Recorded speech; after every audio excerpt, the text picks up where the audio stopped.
अस्सलाम वालेकुम स्टूडेंट्स, आज हम पढ़ेंगे nuclear fusion reaction. Nuclear fusion reaction एक ऐसा रिएक्शन है जिसमें हल्के न्यूक्लियाई मिल के आपस में जम होके यकजान होकर एक बड़ा न्यूक्लियस बनाते हैं।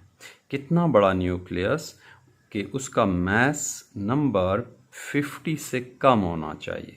तो ये लाइटर न्यूक्लियाई आपस में कैसे जम होते हैं ये भी डिस्कस करेंगे। अब इस रिएक्शन में large amount of energy emit होती है। जैसा कि आपने आइंस्टाइन की इक्वेशन पढ़ी है, मास एनर्जी रिलेशन, तो यहाँ पे उसका जिक्र ज़रूरी है क्योंकि ये रिएक्टेंट्स जो दो छोटे न्यूक्लियाई लाइट आपस में जम हो रहे हैं और एक थोड़ा सा बड़ा न्यूक्लियस बना रहे हैं, इनमें मास का डिफरेंस है। रिएक्टेंट्स का मास ज़्यादा है जबकि प्रोडक्ट न्यूक्लियस का मास कम हो जाता है। तो ये मासेस आपस में इक्वल नहीं है, ये रिलेशन है। तो ये जो मास का डिफरेंस है डेल्टा एम, मैंने इसको लिखा, ये किधर जाता है? ये गायब हो जाता है, डिसअपियर होता है। दरअसल ये एनर्जी में तब्दील हो जाता है। तो ये एनर्जी इस एमिटेड एनर्जी में शामिल होती है। इस रिएक्शन की एग्जांपल्स जैसे एक ड्यूट्रियम, हाइड्रोजन का वो वाला आइसोटोप जिसमें एक न्यूट्रॉन और एक प्रोटॉन होता है और उसका मास नंबर 2। दो ड्यूट्रियम के एटम आपस में मिलके एक हीलियम का न्यूक्लियस बनाते हैं या एटम बनाते हैं जिसमें 2 प्रोटॉन और 1 न्यूट्रॉन है और साथ में एनर्जी की मिकदार 24 मेगा इलेक्ट्रॉन वोल्ट हासिल होती है। ये रिएक्शन हमारे पास बहुत कम चांसेस हैं कि ड्यूट्रियम और ड्यूट्रियम एकदम से हमें हीलियम 2-3 का न्यूक्लियस दे दें। दरअसल ये इसकी आखिरी स्टेज है। हमें बहुत सारे रिएक्शन इससे पहले मिलते हैं, जैसे डी रिएक्शन, वही ड्यूट्रियम और ड्यूट्रियम का रिएक्शन। दोबारा से हम डिस्कस करते हैं कि इससे हमें बहुत ज़्यादा चांसेस हैं कि एक ट्रीटियम का एटम मिले। हाइड्रोजन का वो वाला आइसोटोप जिसमें 2 न्यूट्रॉन और 1 प्रोटॉन होता है, हम उसको ट्रीटियम कहते हैं। तो ड्यूट्रियम और ड्यूट्रियम मिलके ट्रीटियम दिया और साथ में एक प्रोटियम यानी हाइड्रोजन का वो वाला आइसोटोप जिसमें 1 प्रोटॉन होता है और कोई न्यूट्रॉन नहीं होता। ये हमें प्रोडक्ट में मिलते हैं और साथ में एनर्जी 4 मेगा इलेक्ट्रॉन वोल्ट मिलती है। अब नेक्स्ट स्टेप में ड्यूट्रियम और ड्यूट्रियम हमें ये वाला रिएक्शन अगर देते हैं, हीलियम 2-3 का न्यूक्लियस, तो साथ में न्यूट्रॉन एमिट होता है और एनर्जी फिर 3.3 मेगा इलेक्ट्रॉन वोल्ट पहले वाले रिएक्शन से कम मिलती। अब ये ड्यूट्रियम और ट्रीटियम आपस में रिएक्शन करते हैं तो हमें हीलियम 2-4 का न्यूक्लियस या एटम मिलता है। तो हमारे पास ड्यूट्रियम और ड्यूट्रियम हीलियम का न्यूक्लियस, हीलियम 2-4 का न्यूक्लियस बना रहे हैं और साथ में एक न्यूट्रॉन एमिट हो रहा है और energy 17.6 mega electron volt total energy emit हो रही है। अब अगर इसको न्यूक्लियॉन्स की नंबर पे हम डिवाइड करें तो देखें कि एक न्यूक्लियन के हिस्से में एनर्जी कितनी आ रही है। तो 4 ये है, एक ये है न्यूट्रॉन, तो 5 हो गए। 5 से डिवाइड किया तो ये 3 से ज़्यादा मेगा इलेक्ट्रॉन वोल्ट एक न्यूक्लियन के हिस्से में एनर्जी है जो एमिट हो रही। तो energy emitted per nucleon fission के मुकाबले में बहुत ज़्यादा, ये फ्यूजन है और ये फिशन के मुकाबले में आपने पढ़ा था कि पर न्यूक्लियन, जैसे यूरेनियम का एक न्यूक्लियस टूटता है तो उसके एक न्यूक्लियन ने जो एनर्जी एमिट की वो 0.9 मेगा इलेक्ट्रॉन वोल्ट, और यहाँ पे एक न्यूक्लियन ने जो एनर्जी एमिट की वो 3 मेगा इलेक्ट्रॉन वोल्ट से ज़्यादा है, वो तकरीबन 3.3 मेगा इलेक्ट्रॉन वोल्ट। अब ये लाइटर न्यूक्लियाई आपस में कैसे जम होंगे? प्रोटियम है, ये प्रोटियम है, दोनों पॉजिटिवली चार्ज हैं तो सेम चार्जेस रिपेल करते हैं कूलम्स लॉ के मुताबिक। इलेक्ट्रोस्टैटिक फोर्स है उनके बीच में रिपल्शन की।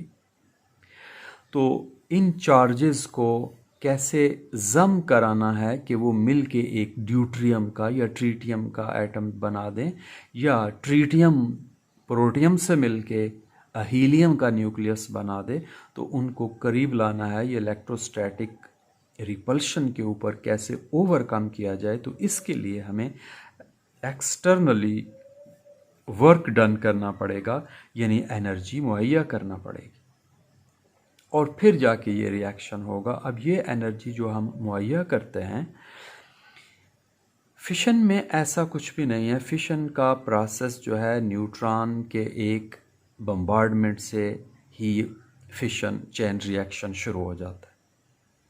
तो यहाँ पे हमें फ्यूजन में ख़ासी मिकदार में एनर्जी वर्क डन के तौर पे सप्लाई करना पड़ती है, तो ये रिएक्शन को मुमकिन बनाना पड़ता है।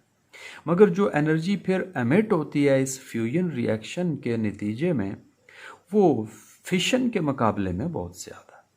तो इसका मतलब फ्यूजन में जो एनर्जी पर न्यूक्लियन एमिट हो रही है वो फिशन के मुकाबले में ज़्यादा है। तो इस रिएक्शन में, फ्यूजन रिएक्शन में ज़्यादा एनर्जी का एमिशन होता है, मगर चूँकि ये अनकंट्रोल्ड होती है। अब हम देखते हैं कि इन लाइटर न्यूक्लियाई को जो पॉजिटिवली चार्ज हैं, हम एक दूसरे में कैसे जम कराते हैं, इनको कैसे यूनाइट करते हैं। तो इसके दो मेथड हैं। एक तो ये है कि हम इन चार्जेस को, इन पार्टिकल्स को पार्टिकल एक्सेलरेटर में डाल के एक दूसरे की तरफ फेंकें with high speed, with high velocity. ये इधर से, ये इधर से, तो वो आपस में टकराएं और इस कदर टकराएं कि वो एक दूसरे में जम होके एक सिंगल पार्टिकल बना दे। तो एक्सेलरेटर छोटे पैमाने पे फ्यूजन कराने का एक प्लांट है, एक अपरेटस है, एक डिवाइस है। अगर हम लार्ज स्केल पे, बड़े पैमाने पे फ्यूजन करना चाहते हैं, तो फिर हमें इसकी टेक्निक, एक और दूसरा मेथड है, increasing the temperature of the sample. Temperature increase करने से हमें मालूम कि सैंपल के अंदर जो एटम होते हैं उनकी वाइब्रेशनल एनर्जी बढ़ जाती है और उनकी स्पीड बढ़ जाती है वाइब्रेशन की। तो अगर हम टेम्परेचर को बढ़ाते जाएं तो उनकी ये वेलोसिटी, स्पीड बढ़ती जाएगी, और वो वाली स्पीड जो एक्सेलरेटर में हमें हासिल हुई वो हम यहाँ टेम्परेचर से हासिल कर सकते हैं। अब इस टेम्परेचर को कैसे हासिल किया जाए और ये कितना है? ये टेम्परेचर अंदाज़न 10 मिलियन डिग्री सेंटीग्रेड तक हो तो वो पार्टिकल्स, वो एटम्स इतने ज़्यादा वेलोसिटी हासिल कर लेंगे कि वो आपस में फ्यूजन रिएक्शन करेंगे, जैसे सूरज में हो रहा है और जितने स्टार्स हैं उनमें फ्यूजन के रिएक्शन हो रहे हैं। अब 10 मिलियन डिग्री सेंटीग्रेड का टेम्परेचर हम किसी लेबॉर्ट्री में हासिल करना हमारे लिए मुश्किल है। हर चीज़ भस्म हो जाएगी, जल जाएगी। हाँ, मगर टेम्परेचर हासिल किया जा सकता है एटॉमिक बम को एक्सप्लोड करके। हाइड्रोजन बम, जैसे हम हाइड्रोजन बम बनाते हैं तो हाइड्रोजन में हाइड्रोजन का जो प्रोटियम है वो मिलके ड्यूट्रियम बनाता है, ड्यूट्रियम फिर ट्रीटियम बनाता है, फिर ट्रीटियम मिलके हीलियम बनाता है। तो हाइड्रोजन बम में ये है। अब ये फ्यूजन रिएक्शन हाइड्रोजन बम में हम हासिल करते हैं तो उसको टेम्परेचर कैसे देते हैं? एटॉमिक बम की मदद से। यानी एटॉमिक बम हाइड्रोजन का एक हिस्सा है। पहले हम एटॉमिक बम को ब्लास्ट करते हैं, एक्सप्लोड करते हैं, तो वो टेम्परेचर देता है। आगे फिर हाइड्रोजन बम की एक्सप्लोजन स्टार्ट हो जाती है। हाइड्रोजन बम में दरअसल यही फ्यूजन रिएक्शंस स्टार्ट हो जाते हैं। अब वो काम जो है एटॉम बम का ब्लास्ट करना और हाइड्रोजन बम में फ्यूजन रिएक्शन अचीव करना, ये इसमें ये अनकंट्रोल्ड हो जाता है। एनर्जी को यूज़फुल मकासद के लिए हम फिर हासिल नहीं कर सकते, कंट्रोल नहीं दरअसल कर सकते, तो ये एनर्जी अनकंट्रोल्ड हो जाती है।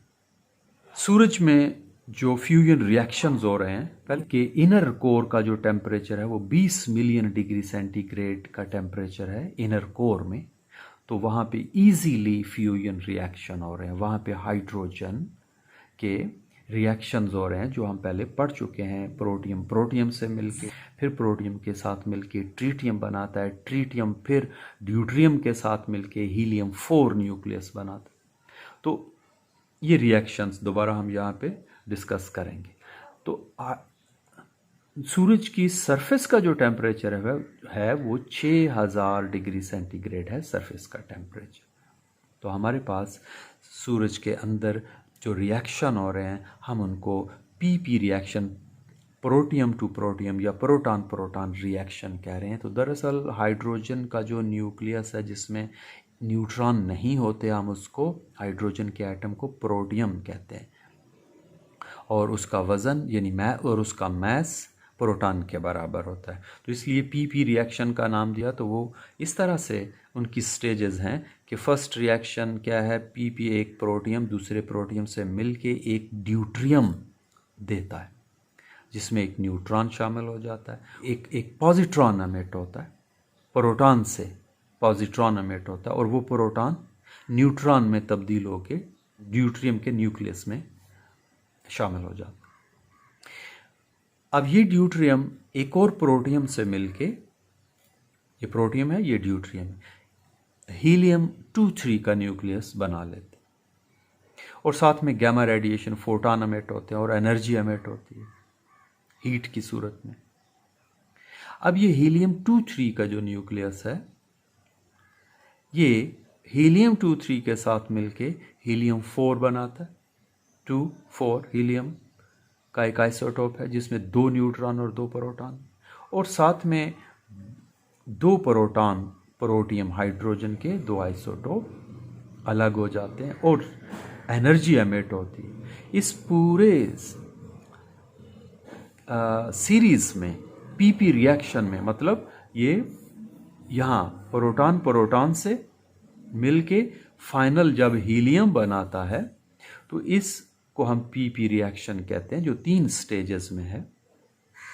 इस पूरे रिएक्शन में टोटल एनर्जी जो एमिट हुई 25.7 मेगा इलेक्ट्रॉन वोल्ट, और हमारे पास फाइनली जो न्यूक्लियॉन्स की तादाद है वो 4 ये है, एक ये है, एक ये है, टोटल 6 हो गए। तो 6 से आप इसको डिवाइड करें 24.7 को, तो ये 4 मेगा इलेक्ट्रॉन वोल्ट से ग्रेटर है, 4 से ग्रेटर।